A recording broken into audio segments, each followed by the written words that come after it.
Hello दोस्तों। हाँ जी दोस्तों, तो अब चालू करते हैं। आप लोगों के लिए सोचे यार बैठे बैठे क्या करते हैं, तो कुछ आप लोगों को बता ही दिया जाए।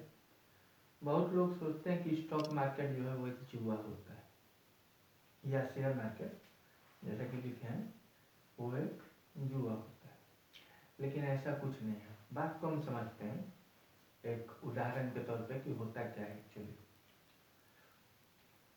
जब भी हम कोई धंधा करना चाहते हैं, एक्स वाई जेड कोई भी धंधा, मान लीजिए कि हम खेती करना चाहते हैं, तो बहुत आजकल समझ में आ रहा है कि किसान नुकसान में है, किसान नुकसान में है, किसान नुकसान में है।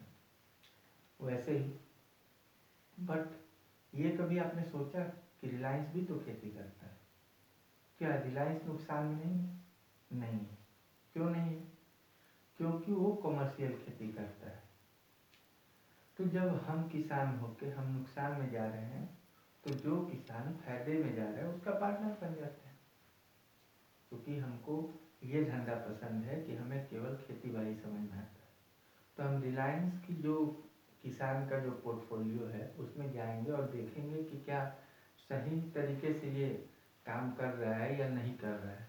यदि काम कर रहा है तो हम उसके पार्टनर बन जाएंगे। तो इस तरह से शेयर मार्केट, जैसा कि नाम से ही समझ में आ रहा है कि हम किसी भी चीज़ का शेयरिंग होते हैं, लाइक अ पार्टनर। मान लीजिए कि ये पेन है,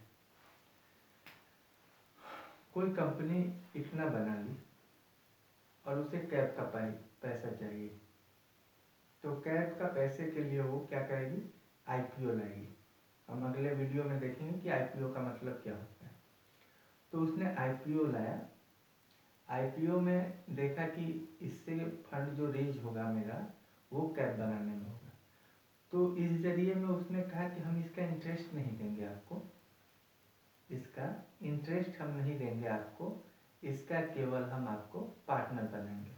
मान लीजिए ये 99% है और ये 1%।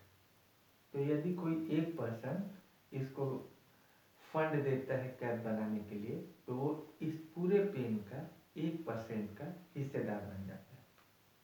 फिर से हम समझते हैं कि मान लीजिए पूरे पेन का 100% या 100 रुपीज़ इसका वैल्यू है। अब क्या है कि 99 रुपीज़ मेरे पास, यानी मैं कंपनी हुआ तो मेरे पास 99 रुपीज़ है, जिससे कि मैं पेन बनाया, कैप नहीं। कंपनी का कैप का वैल्यू 1 रुपीज़ है। तो हमने क्या किया, या तो हम बैंक से इंटरेस्ट ले सकते हैं, बैंक से लोन लेके उसे इंटरेस्ट दे सकते हैं, लेकिन हमें लग रहा है कि चलो रिस्क है, तो रिस्क क्यों ना हम सामने वाले पे भी थोड़ा सा बर्डन दें। तो हमने ऑफर किया पब्लिक को कि भैया तुम हमें मनी दो, उसके बदले में हम आपको अपना पार्टनर बनाएंगे। जैसे हम समझते हैं आजकल के तौर तरीके से कि आजकल यदि मान लीजिए कोचिंग सेंटर हुआ, फिर समझेंगे हम पीछे पेन के बारे में। कोई कोचिंग सेंटर है, यदि हमने कोई कोचिंग सेंटर खोला, मैं फिजिक्स पढ़ा सकता हूँ। अब मेरे पास उतने पैसे नहीं हैं कि मैं मैथमेटिक्स का टीचर हायर कर सकूँ, तो मैं एक मैथमेटिक्स के टीचर के पास गया और कहा कि देखिए मैं फिजिक्स पढ़ा सकता हूँ, आप मैथमेटिक्स पढ़ा दीजिए, तो हम लोग 50-50 के पार्टनरशिप में कोचिंग सेंटर चला लेंगे। दूसरा तरीका ये भी हो सकता था कि हम उसे हायर कर लें, लेकिन हम वैसे काबिलियत में नहीं हैं या हमारे पास उतने फंड नहीं हैं कि हम उसे हायर कर पाए। रही मान लीजिए फिर हमें केमिस्ट्री का टीचर हो ढूंढना पड़ेगा। यदि हम केमिस्ट्री के टीचर को लाते हैं तो हमारा 33.33% हिस्सेदारी हुआ। तो वैसे ही कंपनी के पास जब पैसे नहीं रहते तो वो आईपीओ ऑफर करते हैं। मान लीजिए कि ये 99 और ये 1% यदि जो फंड दिया तो वो कंपनी का 1% का मालिक हो जाएगा।